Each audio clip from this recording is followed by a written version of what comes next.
রোহিঙ্গা সমস্যা সমাধানে আমি চীনের সর্বাত্মক সহযোগিতা কামনা করি। প্রধানমন্ত্রী শেখ হাসিনার চীন সফর নিয়ে আয়োজন করা হয় এই সংবাদ সম্মেলনের। রোববার বিকেল ৪টায় গণভবনে চলা এই সংবাদ সম্মেলনে বক্তব্য দেন প্রধানমন্ত্রী শেখ হাসিনা। 10 জুলাই সকালে বেইজিং এর গ্রেট হল অব দ্য পিপল এ চীনের এ সময় সাংবাদিকদের প্রশ্নের জবাবে দুর্নীতির বিরুদ্ধে ব্যবস্থা নেওয়া হচ্ছে এমন উদাহরণ দিতে গিয়ে প্রধানমন্ত্রী নিজ বাসার সাবেক এক কর্মীর দুর্নীতি সম্পর্কে দেন চাঞ্চল্যকর তথ্য। প্রধানমন্ত্রী বলেন, আমার বাসায় কাজ করে গেছে পিয়ন, যে এখন 400 কোটি টাকার মালিক, হেলিকপ্টার ছাড়া চলে না। আমার বাসায় কাজ করে গেছে পিয়ন, সে এখন 400 কোটি টাকার মালিক, হেলিকপ্টার ছাড়া চলে না। হ্যাঁ, বাস্তব কথা। কি করে বানালো এই টাকা? যখন আমি জানছি তাকে বাদ দিয়ে তার কার্ডটা সব সিজ করে সব আমার ব্যবস্থা আমি নিচ্ছি। প্রধানমন্ত্রীর এই বক্তব্যের পরে শুরু হয় জল্পনা কল্পনা। প্রশ্ন ওঠে, কে এই 400 কোটি টাকার পিয়ন? জানা গেছে সেই পিয়নের নাম জাহাঙ্গীর আলম, যার বাড়ি নোয়াখালীর চাটখিল উপজেলার নাহারখিল গ্রামে। বাবা রহমতুল্লাহ ও মা অজিফা খাতুন। 90 দশকে তৎকালীন বিরোধী দলীয় নেতা, বর্তমান প্রধানমন্ত্রী শেখ হাসিনার বাড়ি সুধা সদনে আসা দলীয় নেতাকর্মীকে পানি খাওয়ানোর কাজ করতেন জাহাঙ্গীর। তখন থেকে জাহাঙ্গীরকে নেতাকর্মীরা পানি জাহাঙ্গীর নামে চিনতেন। নবম জাতীয় সংসদ নির্বাচনে জয়ী হয়ে ক্ষমতায় আসার পর প্রধানমন্ত্রীর গণভবনে যাতায়াতের সুযোগ পান তিনি। এরপরই যেন আলাদিনের চেরাগ হাতে পান জাহাঙ্গীর, যেটি ঘষতে তিনি একটুও ভুল করেননি। প্রধানমন্ত্রীর ব্যক্তিগত কর্মচারীর চাকরি পাওয়া জাহাঙ্গীর নিজেকে পরিচয় দিতেন ব্যক্তিগত সহকারী হিসেবে।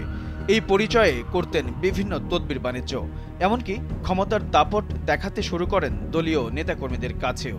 ভুয়া পরিচয়ে একসময় বাগিয়ে নেন নোয়াখালী জেলা আওয়ামী লীগের সহসভাপতির পদও। রাজনীতিতে প্রতিষ্ঠিত করেছেন তার পরিবারের একাধিক সদস্যকেও।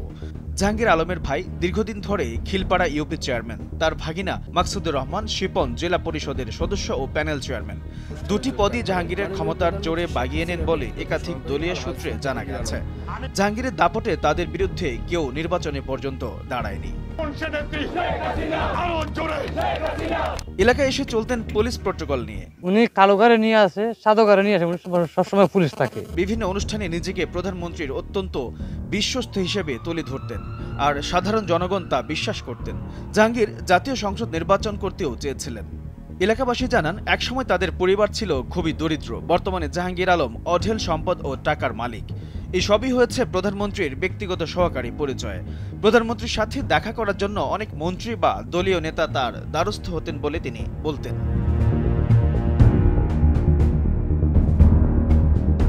প্রধানমন্ত্রীর নাম ভাঙিয়ে চাটখিলে পৈতৃক ভিটাতে করেছেন 4 তলা বাড়ি। বাড়ির পাশে রয়েছে 700 শতক জমি। উপজেলা খিলপাড়া পূর্ব বাজারে রয়েছে প্রায় কোটি টাকা মূল্যের সম্পদ। জেলা শহরে রয়েছে 8 তলা ভবন।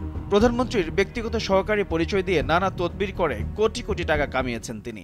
এটা হচ্ছে আপনার প্রধানমন্ত্রী পিএস জাহাঙ্গীর দোকানের কোনার মালিক উনি। আমার এটা 8 নাম্বার, এটা 7 নাম্বার, এটা পিছনেরটা, ওই দুইটাই ওনার।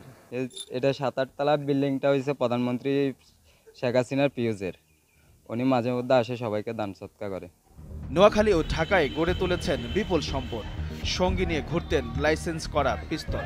আমার বললো যে প্রজেক্টটা আমাকে দেন, আমি একটা ভালো কিছু এখানে করুন। তো সেক্ষেত্রে আমাকে সহযোগিতা করবে বলবে, আমার থেকে প্রজেক্টটা নিচ্ছে নামে মাত্র কিছু টাকা দিয়ে। পরবর্তী উনি আর আমার সাথে দেখাও দেয় নাই, উনারা আর পাওয়াও যায় না। ধানমন্ডিতে স্ত্রীর নামে 2500 বর্গফুটের একটি ফ্ল্যাট কিনেছেন। এছাড়া নোয়াখালীর মাইজদি শহরের হরিনারায়ণপুরে স্ত্রীর নামে তার 8 তলা একটি বাড়ি রয়েছে।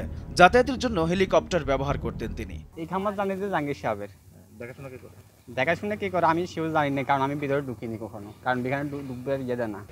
আমাদের অত এলাকাতে এত বড় বিল্ডিং নাই, 8 তলা। এটা আমরা জানি যে প্রধানমন্ত্রী শেখ হাসিনা পিএস জাহাঙ্গীর সাহেবের বিল্ডিং। জাহাঙ্গীর সাহেবের শ্বশুরের নামে ফজরটা, এতটুকু জানি, আর শাশুড়ির নামে। এছাড়া রাজধানীর মোহাম্মদপুর ও নিউ মার্কেটে 2টি দোকান রয়েছে তার। ঢাকার মিরপুরে একটি 7 তলা ভবন ও 2টি ফ্ল্যাট রয়েছে। তার বিরুদ্ধে এত সব দুর্নীতির অভিযোগ ওঠায় সরকারের 3য় টার্মের প্রথম দিকে চাকরিচ্যুত হন তিনি। এইচ এম নাহিয়ান, ভোরের কাগজ।